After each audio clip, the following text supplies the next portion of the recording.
한국에서 날라온 제안서 한 장에 유럽 조선협회가 발칵 뒤집혔습니다. 한국은 일본 기술력도 못 따라잡는데 유럽 설비까지 넘보다니 우습기만 합니다. 한국 조선업은 수백억을 허공에 날리는 짓을 한 겁니다. 완전히 미친 짓이죠. 당시 조선업의 황금기를 맞이하던 스웨덴. 이 나라에 있던 고철덩어리가 되어버린 138m 높이의 크레인을 한국이 사들인다는 것이었죠. 매입가는 단 1달러. 1달러면 완전히 이득 아닌가요? 하지만 유럽 국가들이 비웃은 이유는 따로 있었습니다. 해체, 운송, 재설치에만 총 220억 원을 들였기에 배보다 배꼽이 훨씬 컸던 격이었죠. 그런데 정확히 9개월 뒤 스웨덴은 몰락하기 시작했으며 그 크레인은 한국에서 더 강력하게 부활했습니다. 그 1달러짜리 계약서 한 장으로 인해 한국은 전 세계 조선업 1위의 상징이 된 것이나 마찬가지였죠. 전 세계가 미쳤다며 비웃음을 들었던 한국. 도대체 어떻게 유럽의 심장까지 움켜쥘 수 있었던 걸까요? 이야기를 시작하기 앞서 사연 속의 제작에 힘이 되는 구독과 좋아요 부탁드립니다. 한국을 응원하신다면 대한민국 화이팅! 이라고 아래 댓글로 남겨주세요. 에릭, 지금 당장 항구로 나오십시오. 새벽 5시 전화 벨소리에 잠에서 깼습니다. 코쿰스 조선소 노조위원장의 목소리였습니다. 평소와 달리 떨리고 있었습니다. 무슨 일입니까? 사람들이 몰려들고 있습니다. 수천 명이. 제발 빨리 오십시오. 전화가 끊겼습니다. 저는 옷을 급히 챙겨 입고 차를 몰았습니다. 항구로 가는 도로는 이미 차들로 가득했습니다. 평소라면 한산한 새벽 시간인데 도시 전체가 깨어나 있었습니다. 항구 입구에서부터 사람들이 보이기 시작했습니다. 주차장은 이미 만차였습니다. 저는 차를 도로변에 세우고 뛰어갔습니다. 항구에 도착했을 때 저는 숨이 멎을 뻔했습니다. 수천 명의 사람들이 부두를 가득 메우고 있었습니다. 코쿰스 조선소에서 일했던 노동자들과 그들의 가족들, 평생 이 도시를 지켜본 노인들, 심지어 어린아이를 데리고 온 가족들까지 인산인해였습니다. 그런데 이상했습니다. 그 많은 사람들 사이에서 대화 소리가 거의 들리지 않았습니다. 모두가 침묵했습니다. 그저 바다를 바라볼 뿐이었습니다. 국영 방송사 차량이 5대나 보였고 카메라들이 항구 전체를 비추고 있었습니다. 생중계였습니다. 대형 스피커에서 음악이 흘러나오기 시작했습니다. 처음엔 뭔가 했는데 몇 초 만에 알아챘습니다. 장송곡이었습니다. 베토벤의 장송행진곡. 누군가 죽은 것도 아닌데 국영방송국은 장례식 음악을 선택했습니다. 저는 그 순간 온몸에 소름이 돋았습니다. 오늘 떠나는 건 철골 구조물이 아니라 이 도시의 정체성이라는 것을 직감했습니다. 항구에는 거대한 운반선이 정박해 있었습니다. 그리고 그 옆에 138m 높이의 젠트리 크레인이 서 있었습니다. 마지막 모습이었습니다. 해체 작업은 이미 끝나 있었고 분해된 부품들이 선박에 실리기 시작하고 있었습니다. 높이 138m, 무게 7,560톤, 한 번에 1,500톤을 들어올릴 수 있는 한때 세계에서 가장 거대한 크레인. 코끼리 한 마리가 대략 5톤이니 코끼리 300마리를 동시에 들어올릴 수 있는 괴물 같은 기계였습니다. 파리에 에펠탑이 있다면 말메에는 이 크레인이 있었습니다. 도시의 스카이라인을 지배했던 거대한 철골. 우리 말모의 시민들의 자긍심이었습니다.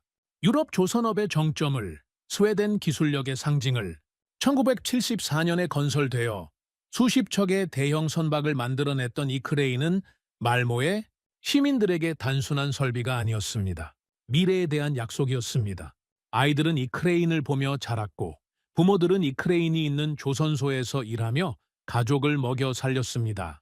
저 역시 어렸을 때 아버지 손을 잡고 이 크레인을 보러 왔던 기억이 있습니다. 아버지는 자랑스럽게 말씀하셨습니다. 에릭, 저것 봐라. 세계에서 가장 큰 크레인이다. 우리 스웨덴이 만든 거란다. 그때 저는 경외감을 느꼈습니다. 언젠가 저도 저런 위대한 것을 만드는 일에 참여하고 싶다고 생각했습니다.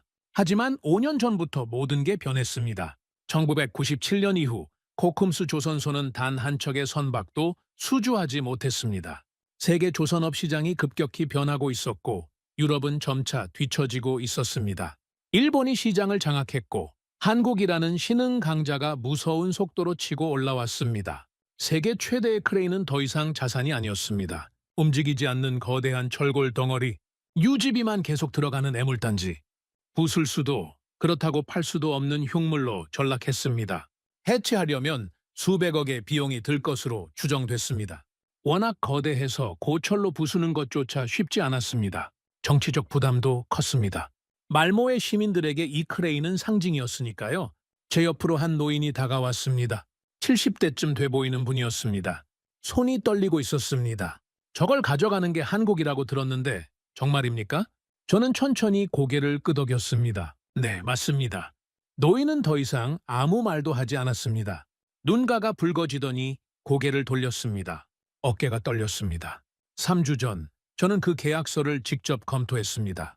유럽 조선협회 자문위원으로서 제 서명이 필요한 문서였습니다. 계약서 첫 페이지를 펼쳤을 때 저는 제 눈을 의심했습니다. 매입가 항목에 적힌 숫자 1달러, 한국 돈으로 약 1,300원, 커피 한 잔 값도 안 되는 금액이었습니다. 법적 효력을 위한 최소 금액이었습니다. 실질적으로는 무상 양도나 다름없었습니다. 대신 해체, 운송, 재설치, 개조, 모든 비용은 구매자가 부담한다는 조건이 붙어 있었습니다. 예상 총 비용은 220억 원. 회의실에서 동료 한 명이 비웃었습니다. 한국이 미쳤나 봅니다. 고철 한 덩어리에 220억을 쏟아붓겠다니. 다른 사람이 거들었습니다. 마케팅용 쇼겠죠. 세계 최대 크레인 인수했다고 홍보하려는 거 아니겠습니까? 또 다른 이는 냉소적으로 말했습니다. 어차피 제대로 활용도 못할 겁니다. 한국 기술력으론 무리죠. 저도 처음엔 그렇게 생각했습니다. 이건 정상적인 거래가 아니라 체면을 위한 종이 한 장일 뿐이라고. 경제적으론 말이 안 되는 계약이라고. 하지만 계약서를 더 자세히 읽어 내려갈수록 묘한 느낌이 들었습니다. 일반적인 매각 계약서와 구조가 완전히 달랐습니다. 해체 공정 계획이 지나치게 상세했습니다. 10단계로 나뉜 해체 시나리오, 각 단계별 하중 계산, 분해 순서가 밀리미터 단위로 명시돼 있었습니다. 운송 경로 설계도 마찬가지였습니다. 선박 적자의 방법, 고정 장치 설계, 해상 운송 중 변수 대응 방안, 재설치 후 개조 계획까지 구체적으로 적혀 있었습니다. 마치 이미 성공한 프로젝트를 사후 보고하는 것처럼 완벽했습니다. 저는 계약서에 서명하면서도 알 수 없는 불안을 느꼈습니다. 뭔가 놓치고 있다는 느낌, 우리가 보지 못하는 무언가가 있다는 직감. 오전 9시, 선박이 천천히 항구를 떠나기 시작했습니다. 사람들은 여전히 침묵했습니다. 몇몇은 눈물을 흘렸습니다. 아이를 안고 온 젊은 어머니도 울고 있었습니다. 장송곡은 계속 흘러나왔습니다. 선박이 수평선 너머로 사라질 때까지 아무도 자리를 뜨지 않았습니다. 언론은 다음날 일제히 같은 헤드라인을 뽑았습니다. 말매의 눈물. 스웨덴 전국 신문 한 면을 장식한 제목이었습니다. 그날 이후 이 표현은 유럽 전역에 퍼졌습니다. 유럽 조선업 몰락의 상징이 됐습니다. 산업 패권 이동의 결정적 순간으로 기록됐습니다. 하지만 그때 저는 몰랐습니다. 이 1달러짜리 계약서가 단순한 설비 매각이 아니라 시대의 종말을 알리는 신호탄이 될 줄은, 유럽이 과거가 되고 아시아가 미래가 되는 분기점이 될 줄은, 그리고 앞으로 제가 목격하게 될 일들이 제 모든 인식을 송두리째 뒤흔들어 놓을 줄은. 계약 체결 사흘 후 저는 브뤼셀행 비행기에 올랐습니다. 유럽 조선협회 긴급회의가 소집됐습니다. 독일, 노르웨이, 덴마크, 네덜란드, 영국, 프랑스에서 온 대표들이 모였습니다. 각국 조선업계 최고 전문가들이었습니다. 주제는 명확했습니다. 한국은 무엇을 노리는가? 회의실 분위기는 처음부터 냉소와 경계로 가득했습니다. 독일 대표가 가장 먼저 입을 열었습니다. 60대 중반에 노련한 조선공학자였습니다.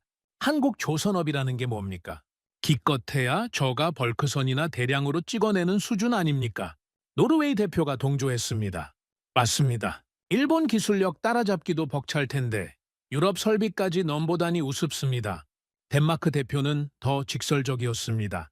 1달러 계약이라지만 결국 220억 원을 허공에 날리는 겁니다. 완전히 미친 짓이죠. 영국 대표가 비아냥거렸습니다. 아마 본국에 가져가서 박물관에나 전시하려는 거 아니겠습니까? 회의실에 웃음이 터졌습니다. 모두가 고개를 끄덕였습니다. 한국을 진지하게 받아들이는 사람은 아무도 없었습니다. 저도 처음엔 비슷하게 생각했습니다. 하지만 제 앞에 펼쳐진 자료들을 보면서 생각이 조금씩 바뀌기 시작했습니다. 저는 가방에서 현대중공업 제안서를 꺼냈습니다. 지난 사흘 동안 밤낮으로 검토했던 문서였습니다. 저는 회의 중간에 손을 들었습니다. 잠깐만요, 여러분. 모두가 저를 쳐다봤습니다. 저는 제안서를 들어 보였습니다. 이 문서를 자세히 보셨습니까? 독일 대표가 어깨를 으쓱했습니다. 대충 훑어봤죠. 뭐 특별한 게 있습니까? 저는 천천히 말했습니다. 다른 회사들의 제안서와 구조가 완전히 다릅니다. 프랑스 대표가 관심을 보였습니다. 어떻게 다릅니까? 저는 자료를 펼쳤습니다. 코쿰스 크레인 매각건으로 우리가 받은 제안서가 총 7개였습니다. 덴마크 2곳, 독일 1곳, 노르웨이 1곳, 그리고 한국 3곳. 모두가 귀를 기울이기 시작했습니다. 유럽 업체들의 제안서는 대부분 비용 중심이었습니다. 얼마나 싸게 해체할 수 있는지, 얼마나 효율적으로 처리할 수 있는지. 숫자 나열이 전부였죠. 저는 현대중공업 제안서를 펼쳤습니다. 하지만 이건 완전히 다릅니다. 공정 시나리오가 핵심입니다. 독일 대표가 미간을 찌푸렸습니다. 공정 시나리오요? 저는 페이지를 넘기며 설명했습니다. 해체 1단계부터 10단계까지 상세한 순서가 나와 있습니다. 각 단계별 하중 분산 계산, 작업 시간 예측, 안전 대책까지 명시돼 있죠. 운송 중 발생 가능한 모든 변수에 대한 대응 방안도 있습니다. 기상 악화, 선박 고장, 적재물 이동 등 울산 조선소 도착 후 재조립 설계도도 첨부돼 있습니다. 어느 위치에 설치할지, 기존 설비와 어떻게 연동할지까지, 심지어 개조 계획과 실제 활용 시나리오까지 구체적으로 나와 있습니다. 회의실이 조용해졌습니다. 저는 계속 말했습니다. 이건 제안서가 아니라 실행 매뉴얼입니다. 마치 이미 성공한 프로젝트를 보고하는 것처럼 완벽합니다. 노르웨이 대표가 반박했습니다.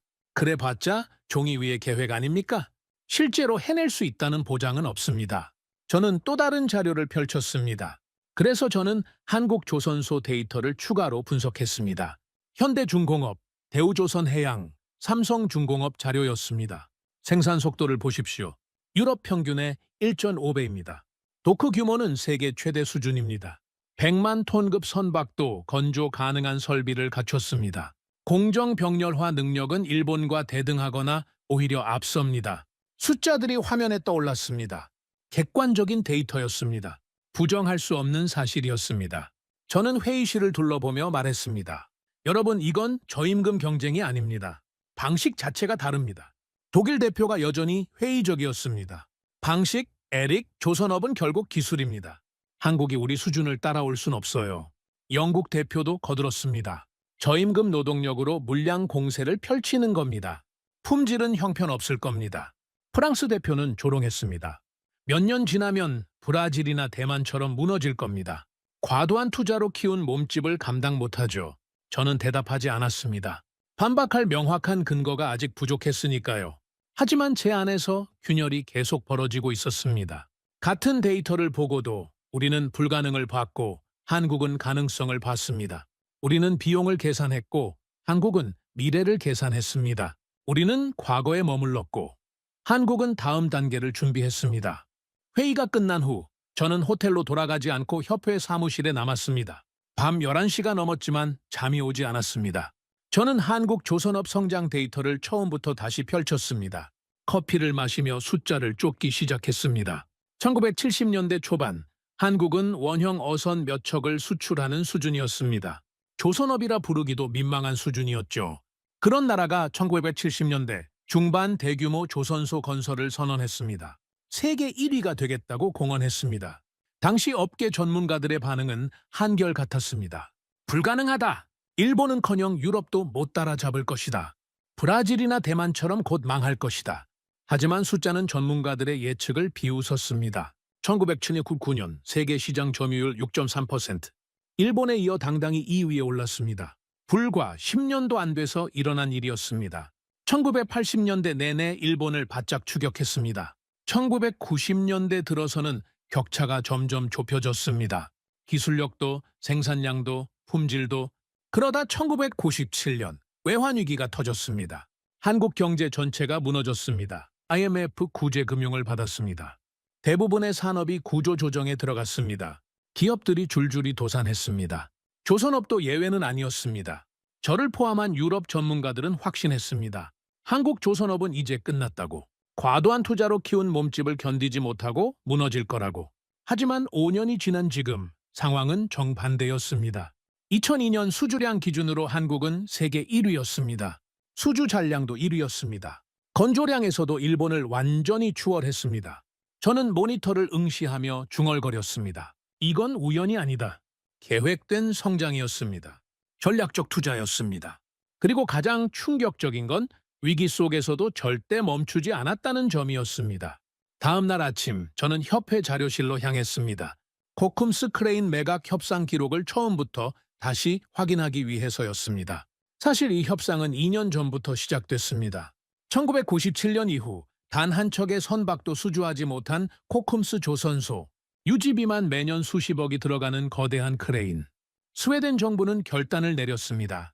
매각하거나 아니면 폐기하거나. 처음 협상 대상은 덴마크 조선소였습니다. 말매에서 가장 가까운 곳이었고 규모도 제법 됐습니다. 협상은 6개월간 진행됐습니다. 가격도 거의 합의 단계에 이르렀습니다. 하지만 계약 직전 그 회사가 갑자기 도산했습니다. 첫 번째 시도가 무산됐습니다. 그 후 독일 함부르크의 조선소와 접촉했습니다. 유럽 최대 규모를 자랑하는 곳이었습니다. 하지만 3개월 만에 협상이 결렬됐습니다. 독일 측 답변은 간단했습니다. 우리에게는 과분한 설비입니다. 필요 없습니다. 노르웨이 조선소도 마찬가지였습니다. 1,500톤급 크레인을 쓸 일이 없습니다. 네덜란드도 영국도 모두 거절했습니다. 이유는 한결같았습니다. 저 크레인을 다시 쓸 곳이 유럽 어디에도 없다는 것. 저는 당시 회의록을 다시 읽었습니다. 2001년 3월 긴급 회의록이었습니다. 코쿰스 크레인은 이제 자산이 아닌 부채입니다. 매각이 불가능하다면 폐기해야 합니다. 하지만 해체 비용이 문제입니다. 최소 300억 원 이상 소요될 것으로 추정됩니다. 정치적 부담도 큽니다. 말모의 시민들에게는 상징적인 존재니까요. 회의는 교착 상태에 빠졌습니다. 팔 수도 부술 수도 없는 상황. 그때 한국 기업들이 나타났습니다. 현대중공업, 대우조선해양, 삼성중공업, 세 곳 모두 관심을 표명했습니다. 처음 반응은 냉소였습니다. 회의록에 그대로 기록돼 있었습니다. 한국 업체들이 관심을 보인다는데 진지하게 받아들일 필요가 있습니까? 아마 언론 플레이용일 겁니다. 실제 인수 능력은 없을 것으로 봅니다. 설사 가져간다 해도 제대로 활용하지 못할 겁니다. 하지만 선택지가 없었습니다. 유럽 어디서도 거들떠보지 않는 크레인. 한국 기업들이 유일한 희망이었습니다. 2001년 9월 첫 협상이 시작됐습니다. 현대중공업 실무진이 말매를 방문했습니다. 5명의 엔지니어와 2명의 변호사. 그들은 일주일간 크레인을 샅샅이 조사했습니다. 구조 분석, 부식 정도 확인, 하중 테스트. 모든 볼트 하나하나까지 기록했습니다.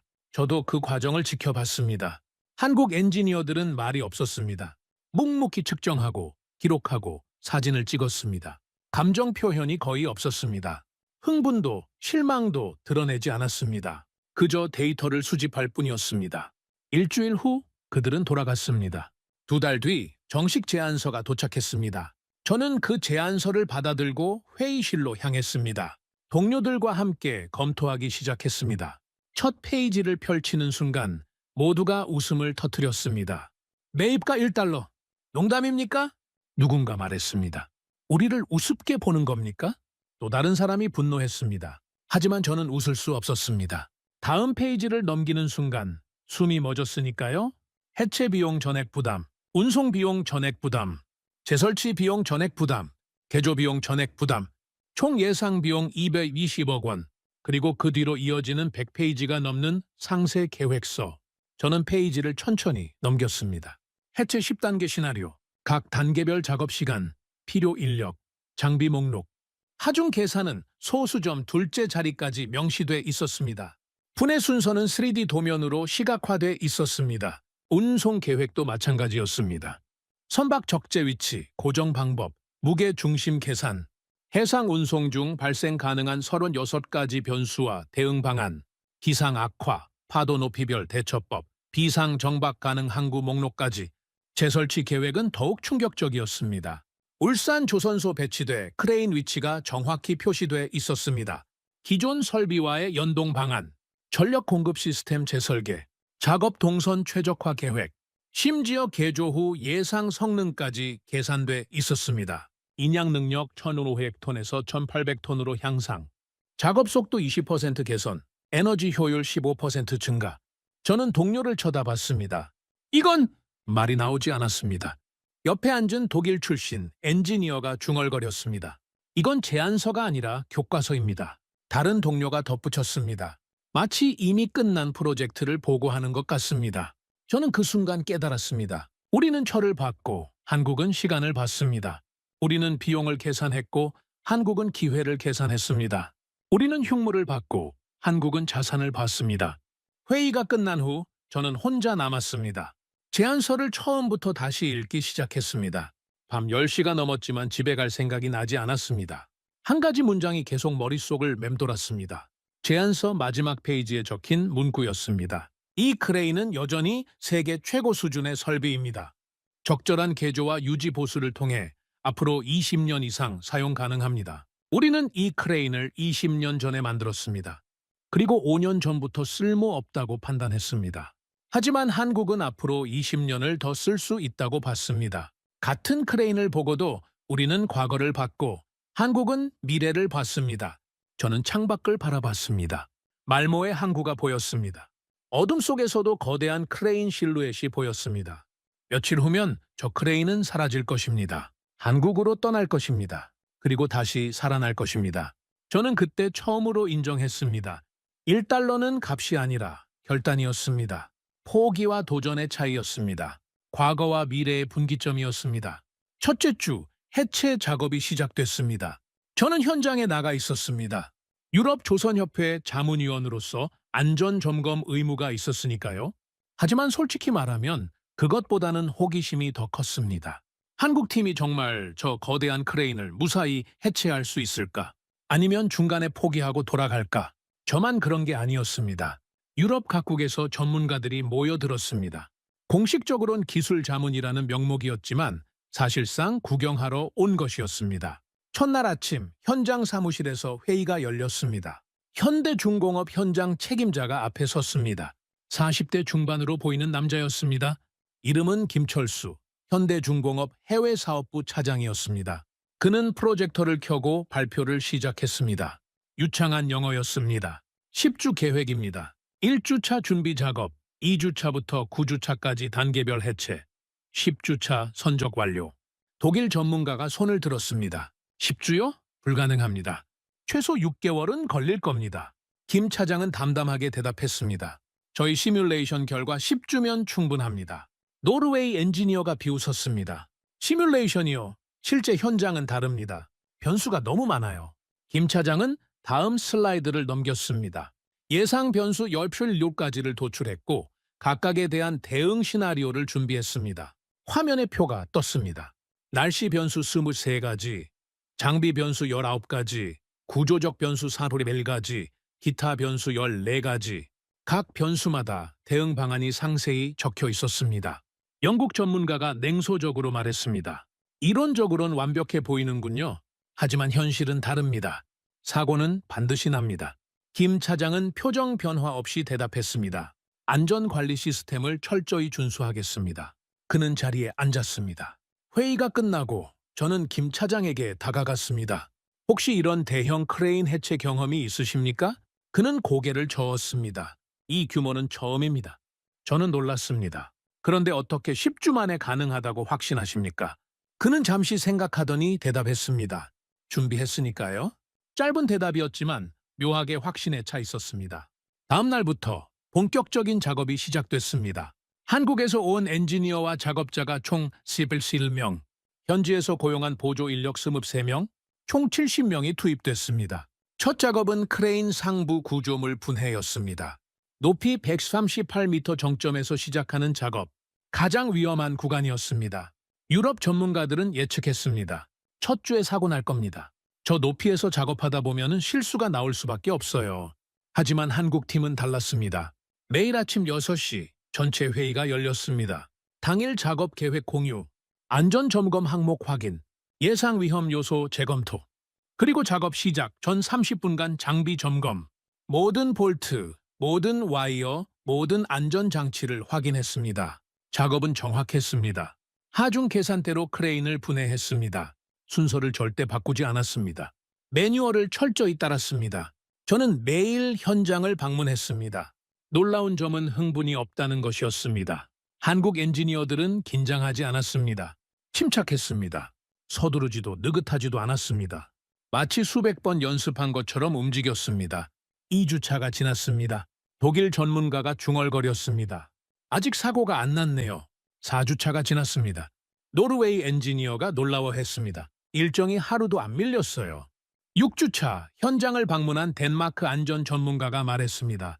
이건 비정상적으로 완벽합니다. 저도 같은 생각이었습니다. 변수가 전혀 없었습니다. 날씨가 나빠지면 작업을 중단했습니다. 무리하지 않았습니다. 장비에 이상이 생기면 즉시 교체했습니다. 예비 장비가 항상 준비돼 있었습니다.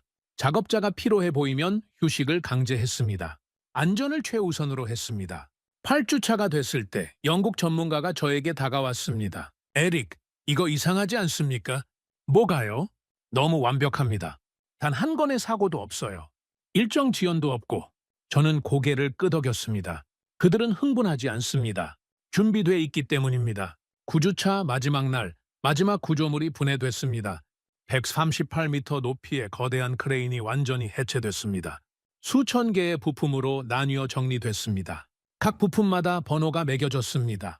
재조립을 위한 설계도대로. 10주차 모든 부품이 선박에 실렸습니다. 계획대로였습니다. 단 하루도 지연되지 않았습니다. 단 한 건의 사고도 없었습니다. 마지막 날, 저는 김 차장을 다시 만났습니다. 축하합니다. 완벽한 프로젝트였습니다. 그는 담담하게 대답했습니다. 계획대로 했을 뿐입니다. 저는 물었습니다. 두렵지 않으셨습니까? 이렇게 거대한 프로젝트를. 그는 잠시 생각하더니 말했습니다. 두려움은 준비 부족에서 옵니다. 저희는 충분히 준비했습니다. 그 순간 저는 깨달았습니다. 우리는 말했고 한국은 실행했습니다. 우리는 걱정했고 한국은 준비했습니다. 우리는 불가능을 봤고 한국은 방법을 찾았습니다. 선박이 말매를 떠난 후 저는 사무실로 돌아왔지만 일에 집중할 수 없었습니다. 머릿속에 계속 떠오르는 장면들, 10주간의 완벽한 해체 작업, 단 한 건의 사고도 없었던 프로젝트, 그리고 한국 엔지니어들의 침착한 모습. 저는 결심했습니다. 한국 조선업을 처음부터 다시 분석하겠다고. 감정이 아닌 숫자로, 편견이 아닌 데이터로. 저는 유럽 조선협회 자료실에서 지난 30년간의 자료를 모두 꺼냈습니다. 세계 조선업 통계, 각국 시장 점유율, 기술 발전 추이, 그리고 한국 관련 자료를 집중적으로 분석하기 시작했습니다. 1970년대 초반 자료부터 펼쳤습니다.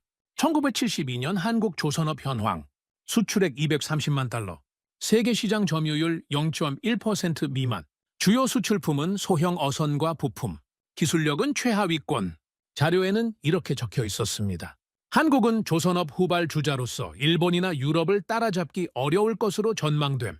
설비 투자는 진행 중이나 기술력 부족이 치명적.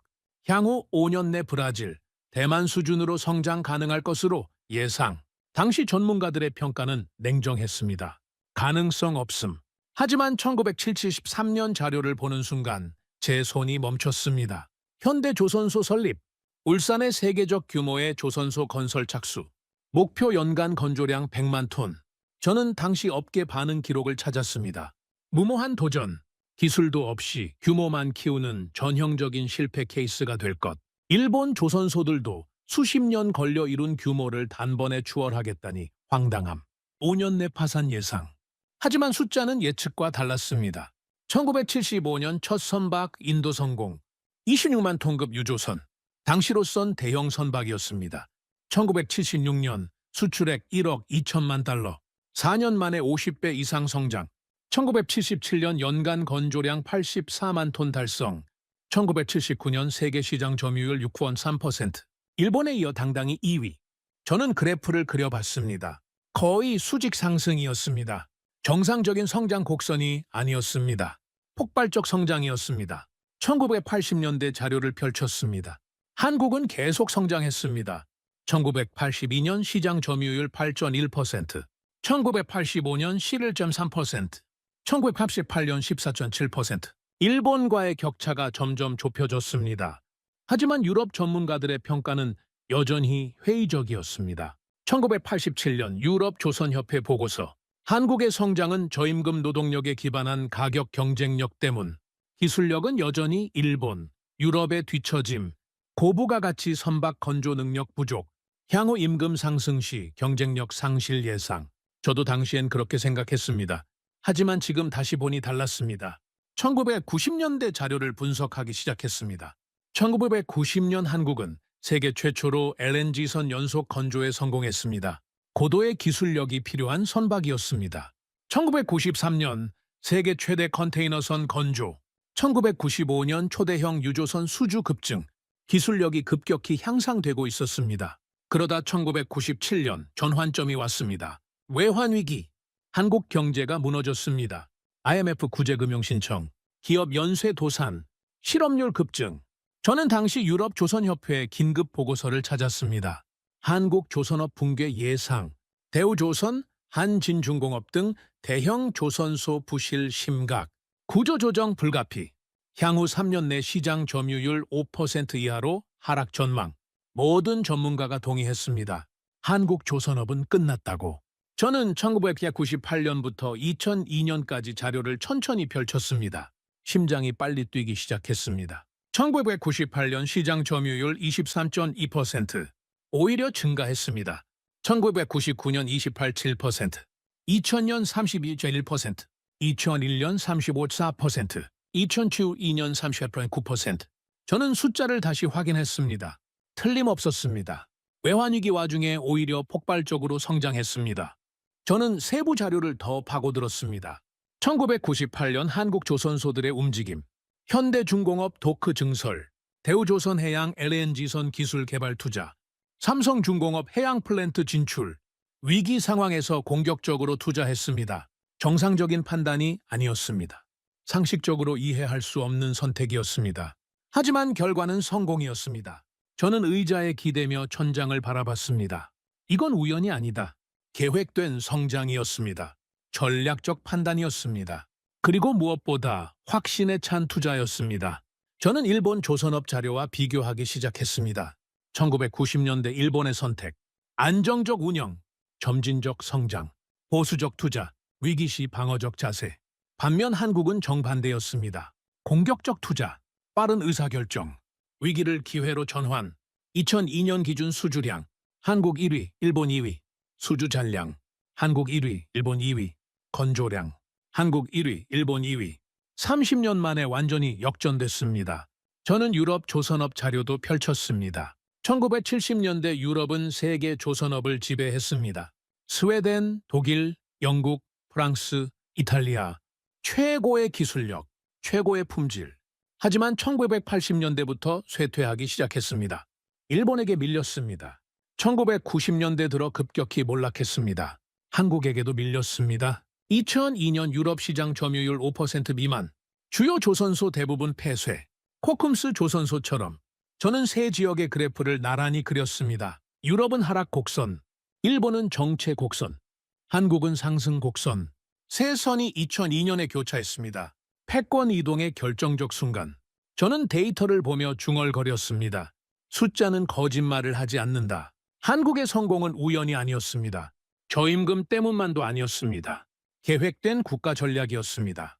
지속적인 투자였습니다. 그리고 무엇보다 위기에 멈추지 않는 결단이었습니다. 밤 11시가 넘었습니다. 저는 여전히 자료를 분석하고 있었습니다. 이제 한 가지 의문이 남았습니다. 어떻게 이런 성장이 가능했는가? 30년 만에 세계 1위가 되는 기적. 그 뒤에는 무엇이 있었는가? 다음 날 아침, 저는 다른 접근을 시도했습니다.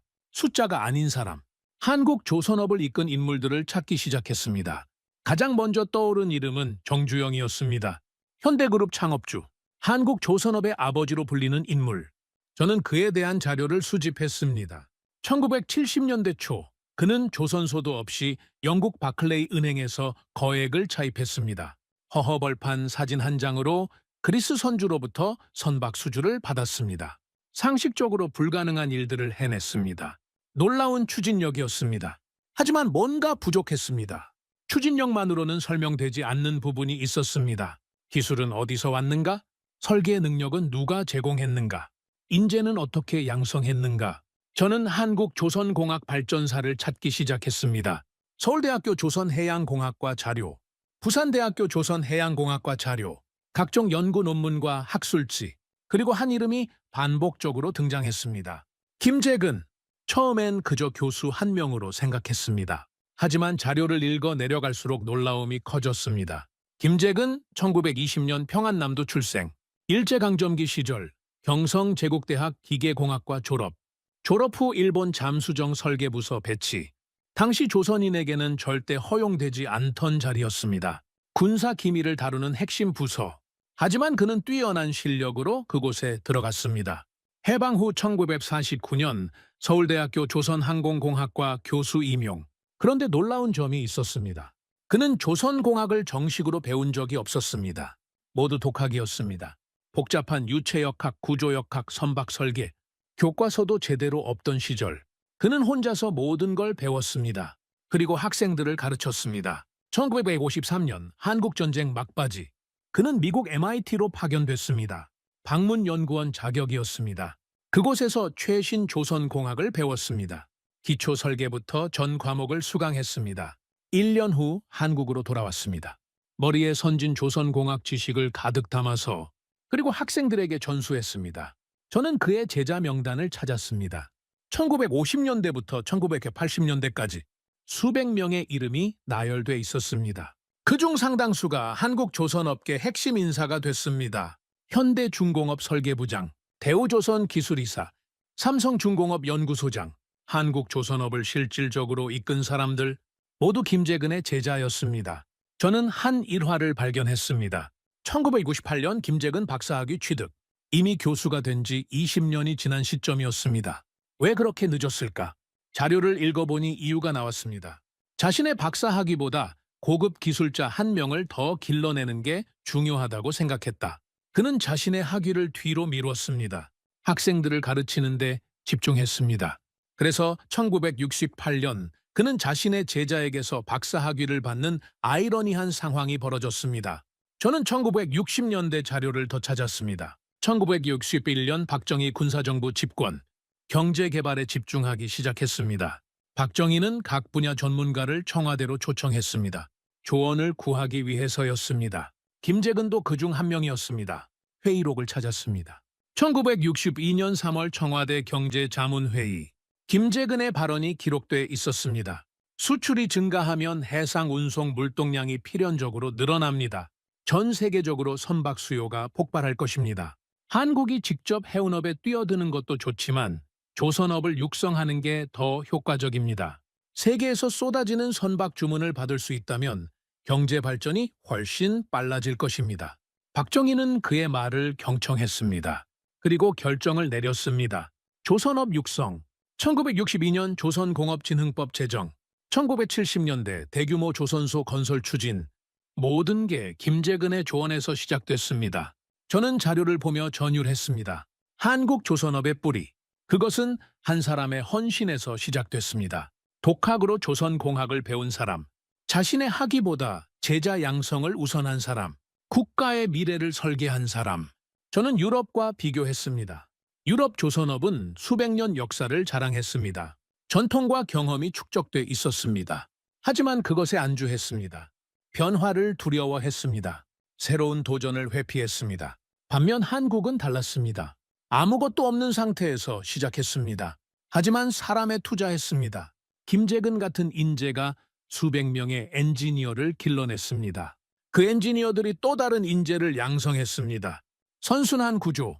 저는 문득 깨달았습니다. 조선소는 하루아침에 지을 수 있다. 하지만 사람은 그렇지 않다. 유럽은 설비를 자랑했고 한국은 사람을 키웠습니다. 유럽은 전통을 지켰고 한국은 미래를 준비했습니다. 유럽은 기술을 팔았고 한국은 인재에 투자했습니다. 저는 코컴스 크레인이 떠올랐습니다. 1달러짜리 계약서. 그것은 단순한 설비 매각이 아니었습니다. 패권 이동의 상징이었습니다. 유럽이 과거가 되고 한국이 미래가 되는 순간 그 뒤에는 김재근 같은 수많은 이름이 있었습니다. 보이지 않는 곳에서 묵묵히 준비한 사람들. 30년 동안 인재를 양성한 사람들, 국가의 미래를 설계한 사람들. 저는 자료를 덮으며 중얼거렸습니다.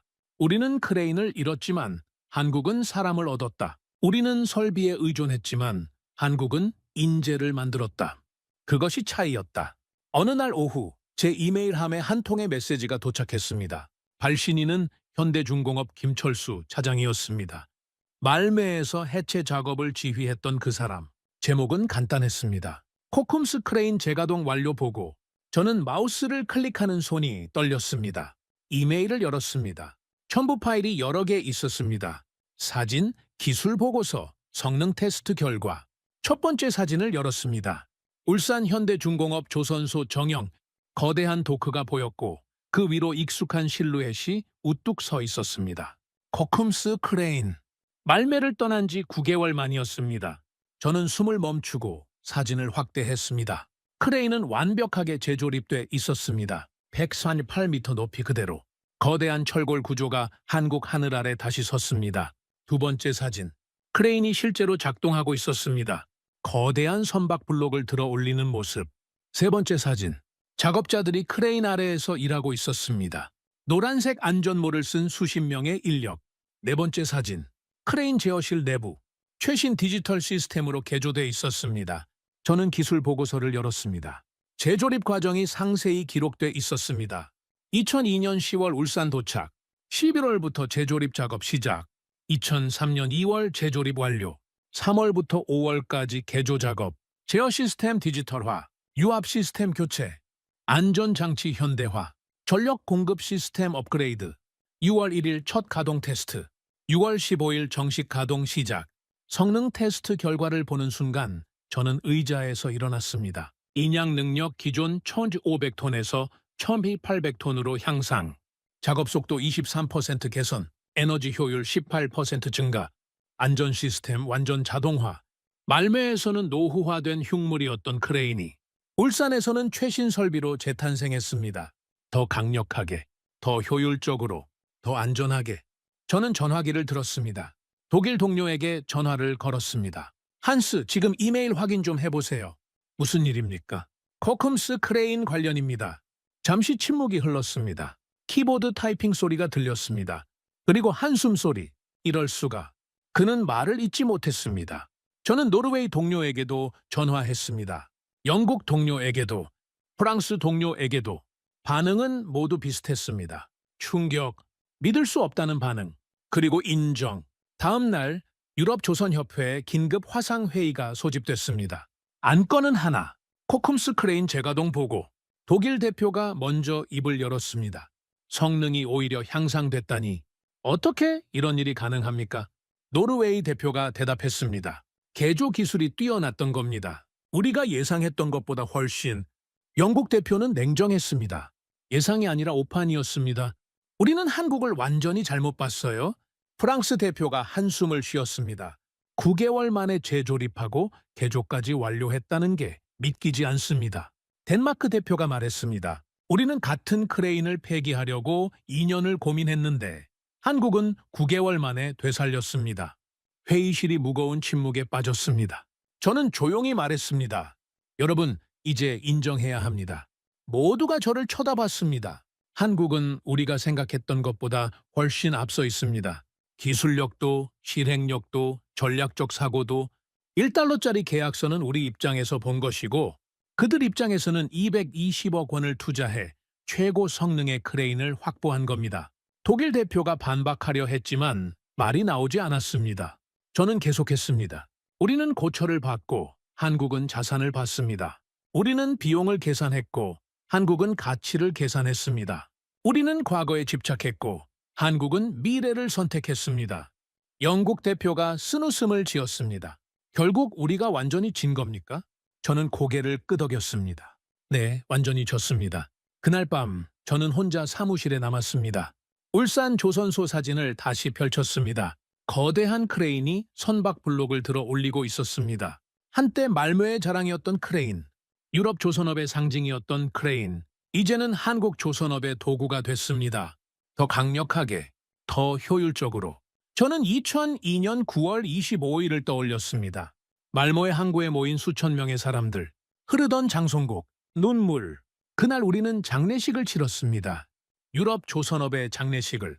하지만 한국에서는 부활이 일어났습니다. 같은 크레인이, 같은 철골이. 완전히 다른 의미로 다시 태어났습니다. 저는 보고서를 작성하기 시작했습니다. 제목은 코쿰스 크레인 사례 분석 산업 패권 이동의 결정적 증거. 첫 문장을 이렇게 적었습니다. 말매는 울었지만 울산은 준비하고 있었다. 2025년 12월 저는 은퇴를 앞두고 있습니다. 43년간의 조선업 분석가 생활, 유럽 조선협회 자문위원으로 일한 지도 25년이 됐습니다. 오늘은 제 마지막 강연입니다. 스톡홀름 공과대학교 조선공학과 초청 강연. 주제는 유럽 조선업의 흥망과 교훈. 강연장에는 150명 정도의 학생과 교수들이 모였습니다. 저는 단상에 올라 첫 슬라이드를 띄웠습니다. 2002년 9월 25일 말모의 항구 사진. 수천 명의 사람들이 침묵하고 있는 장면. 여러분, 이 사진을 아십니까? 몇몇 학생들이 고개를 끄덕였습니다. 말모의 눈물이라 불리는 날입니다. 저는 천천히 말했습니다. 23년 전 이날 저는 이 항구에 서 있었습니다. 유럽 조선업의 상징이 한국으로 떠나는 것을 지켜봤습니다. 당시 저를 포함한 대부분의 전문가들은 이렇게 생각했습니다. 다음 슬라이드. 당시 언론 헤드라인들. 한국의 무모한 도전. 220억 원짜리 마케팅쇼. 고철 하나의 국가 예산 낭비. 저는 그때 몰랐습니다. 이 계약서가 시대의 분기점이 될 줄은. 다음 슬라이드. 울산 현대중공업 조선소 사진. 재가동된 코쿰스 크레인. 9개월 후 이 크레인은 다시 살아났습니다. 더 강력하게, 더 효율적으로. 흉물이 자산으로 변했습니다. 학생들이 숨죽이며 들었습니다. 저는 다음 슬라이드를 넘겼습니다. 세계 조선업 시장 점유율 그래프. 1970년부터 2025년까지. 1970년 유럽은 세계 조선업의 50%를 차지했습니다. 2025년 현재 3% 미만입니다. 반면 한국은 1970년 0.1%에서 2025년 35%로 성장했습니다. 중국까지 합치면 아시아가 85% 이상을 차지합니다. 다음 슬라이드. 한국 조선업 성장 곡선. 이 성장은 우연이 아니었습니다. 계획된 국가 전략이었습니다. 저는 김재근 박사 사진을 띄웠습니다. 한국 조선공학의 아버지, 김재근 박사. 독학으로 조선공학을 배운 사람. 30년 동안 수백 명의 엔지니어를 길러낸 사람. 한국 조선업의 뿌리를 만든 사람. 유럽은 설비를 자랑했지만 한국은 사람을 키웠습니다. 다음 슬라이드. 1997년 외환위기 자료. 1997년 한국 경제가 무너졌을 때 우리는 확신했습니다.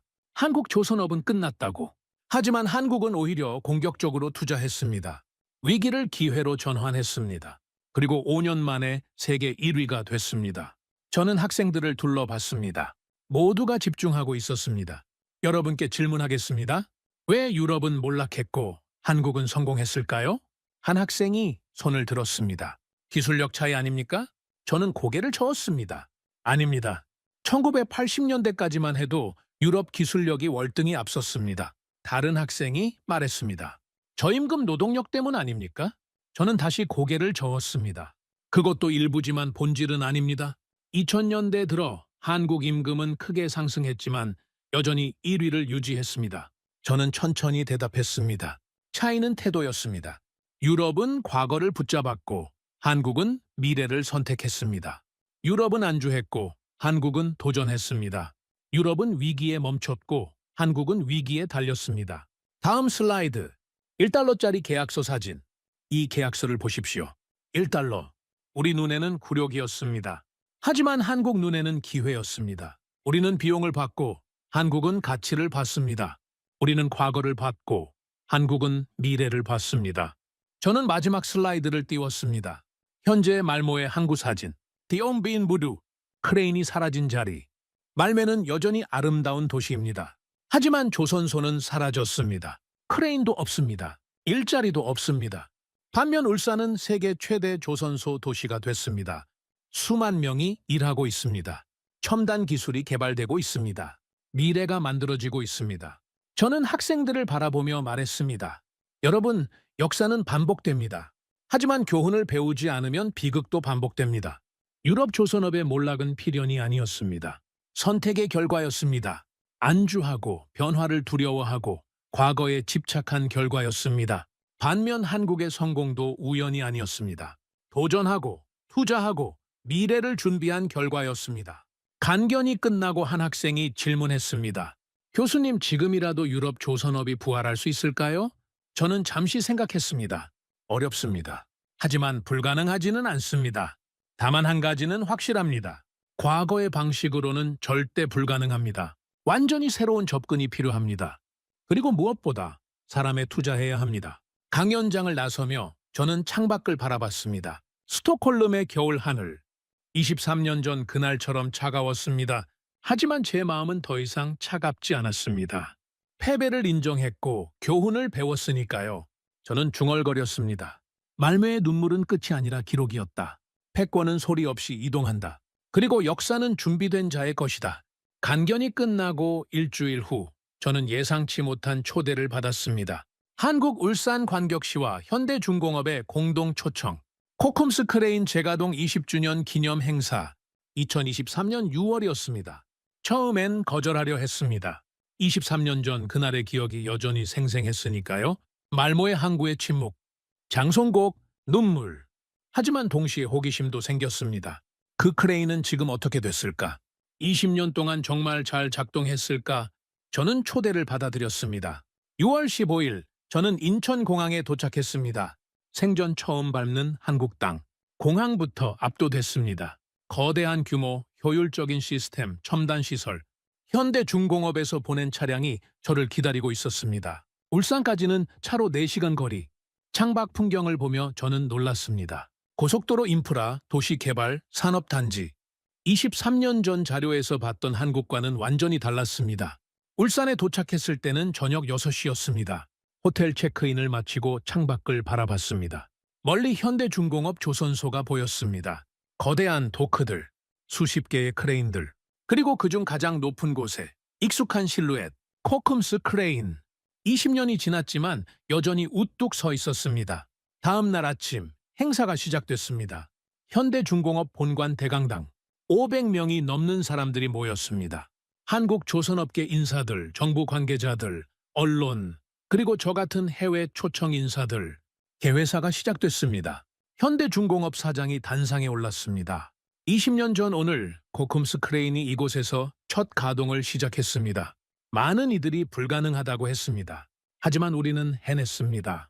그리고 지난 20년 동안 이 크레인은 872척의 선박 건조에 사용됐습니다. 872척. 저는 숫자에 놀랐습니다. 20년간 단 한 해도 쉬지 않고 작동했다는 의미. 이 크레인은 단순한 설비가 아닙니다. 도전 정신의 상징입니다. 불가능을 가능으로 만든 증거입니다. 사장의 말이 끝나고 영상이 상영됐습니다.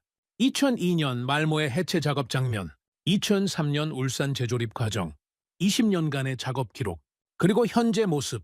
영상 속 크레인은 여전히 힘차게 움직이고 있었습니다. 대형 LNG선 블록을 들어 올리는 장면.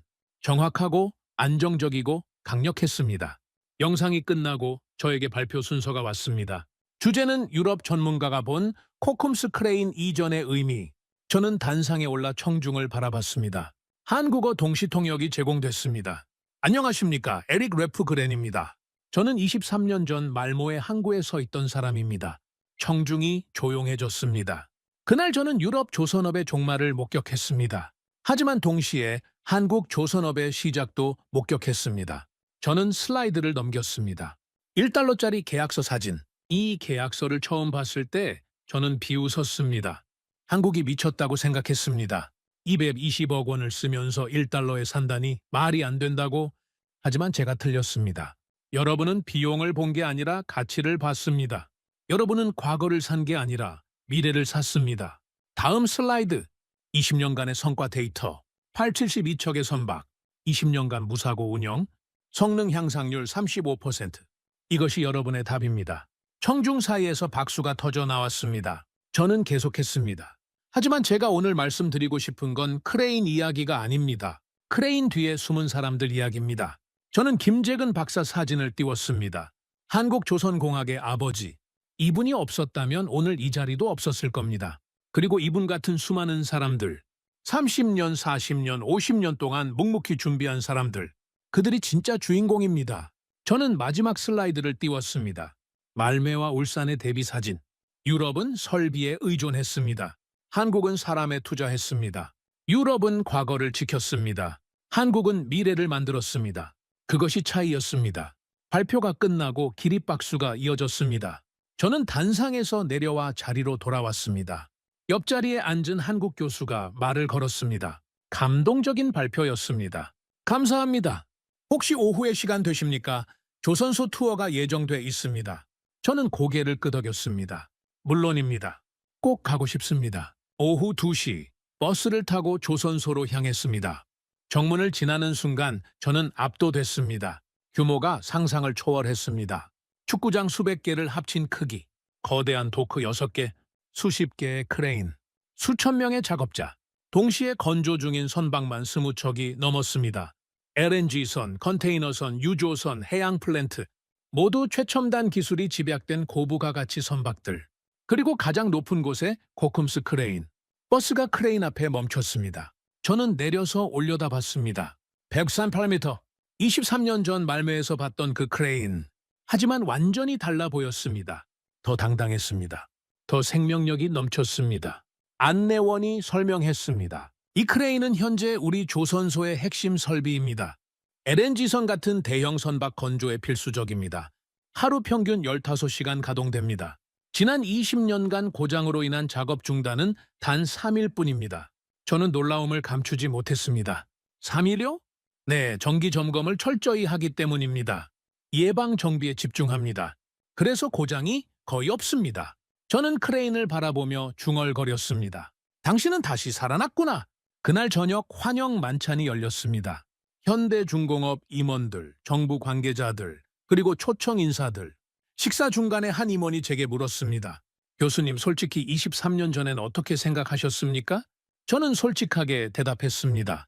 실패할 거라고 생각했습니다. 크레인을 제대로 활용하지 못할 거라고.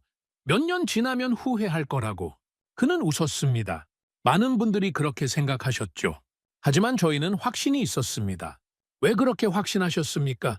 그는 잠시 생각하더니 대답했습니다. 준비했으니까요. 30년 동안 인재를 키웠습니다. 기술을 축적했습니다. 시스템을 만들었습니다. 그래서 확신할 수 있었습니다. 저는 고개를 끄덕였습니다. 이제 이해합니다. 1달러는 값이 아니라 확신이었군요. 한국에서의 마지막 날. 저는 호텔방에서 짐을 정리하고 있었습니다. 사흘간의 일정이 꿈 같았습니다. 코쿰스 크레인의 재탄생, 울산 조선소의 압도적인 규모, 한국 조선업의 놀라운 성장, 그리고 무엇보다 그 뒤에 숨은 사람들의 이야기. 공항으로 가는 차 안에서 저는 창밖을 바라봤습니다. 울산의 풍경, 거대한 공장들, 현대적인 건물들, 활기찬 거리. 23년 전 자료에서 봤던 것과는 완전히 다른 모습. 문득 2002년 9월 25일이 떠올랐습니다. 말모의 항구, 수천 명의 침묵, 장송곡, 눈물. 그날 우리는 무언가를 잃었다고 생각했습니다. 하지만 지금 돌이켜보니 알겠습니다. 우리는 잃은 게 아니라 포기한 겁니다. 미래를 포기했습니다. 도전을 포기했습니다. 변화를 포기했습니다. 반면 한국은 포기하지 않았습니다. 아무것도 없던 1970년대부터 외환위기로 무너졌던 1990년대 말까지 끝까지 포기하지 않았습니다. 인천공항에 도착했습니다. 탑승 수속을 마치고 게이트로 향하는 길, 면세점을 지나며 한국 제품들을 봤습니다. 삼성, LG, 현대. 한때 저가 브랜드로 여겨졌던 이름들. 이제는 세계 최고 수준의 프리미엄 브랜드. 조선업만이 아니었습니다. 전자, 자동차, 반도체, 배터리. 모든 분야에서 한국은 세계 최정상에 올라 있었습니다. 저는 커피숍에 앉아 노트북을 켰습니다. 마지막 보고서를 작성하기 시작했습니다. 제목은 한국 방문 후기 패권 이동을 직접 목격하다. 첫 문장을 이렇게 적었습니다. 23년 전 말묘에서 울었던 눈물의 의미를 이제야 완전히 이해했다. 손가락이 키보드 위에서 움직였습니다. 그날 떠난 것은 크레인이 아니라 시대였다. 유럽의 시대가 끝나고 아시아의 시대가 시작됐다. 하지만 이것은 갑작스러운 변화가 아니었다. 30년, 40년, 50년 동안 조용히 준비된 결과였다. 저는 잠시 멈춰 생각했습니다. 김재근 박사, 독학으로 조선공학을 배운 사람, 30년 동안 인재를 키운 사람, 그의 제자들이 한국 조선업을 이끌었습니다. 그 제자들이 또 다른 제자를 키웠습니다. 3대, 4대로 이어지는 지식의 전승. 그것이 한국의 힘이었습니다. 저는 계속 타이핑했습니다. 유럽은 설비에 의존했고 한국은 사람에 투자했다. 유럽은 과거에 안주했고 한국은 미래를 준비했다. 유럽은 위기에 멈췄고 한국은 위기를 기회로 만들었다. 그것이 차이였다. 탑승 안내 방송이 나왔습니다. 저는 노트북을 닫고 일어났습니다. 비행기에 올라 자리에 앉았습니다. 창밖으로 인천공항 활주로가 보였습니다. 이륙 준비 중인 수십 대의 비행기들, 세계 각국으로 향하는 항공기들, 한국이 세계와 연결되는 통로, 비행기가 이륙했습니다. 서서히 고도를 높이며 한국 땅이 작아졌습니다. 저는 눈을 감았습니다. 23년간의 여정이 파노라마처럼 스쳐 지나갔습니다. 2002년 9월 25일 말모의 항구, 1달러짜리 계약서, 10주간의 완벽한 해체 작업, 2003년 6월 재가동 소식, 그리고 오늘 20주년 행사. 모든 것이 연결돼 있었습니다. 하나의 거대한 이야기, 산업 패권 이동의 역사. 저는 노트북을 다시 꺼내 마지막 문장을 적었습니다. 말모의 눈물은 끝이 아니라 시작이었다. 유럽의 종말이자 아시아의 개막이었다. 그리고 가장 중요한 교훈은 이것이다. 패권은 소리 없이 이동한다. 준비된 자에게로, 포기하지 않은 자에게로, 미래를 꿈꾸는 자에게로. 저는 파일을 저장하고 노트북을 닫았습니다. 창밖을 바라봤습니다. 구름 위로 태양이 빛나고 있었습니다. 새로운 시대의 태양, 한국과 아시아의 태양. 저는 조용히 중얼거렸습니다. 안녕, 한국. 당신들은 해냈습니다.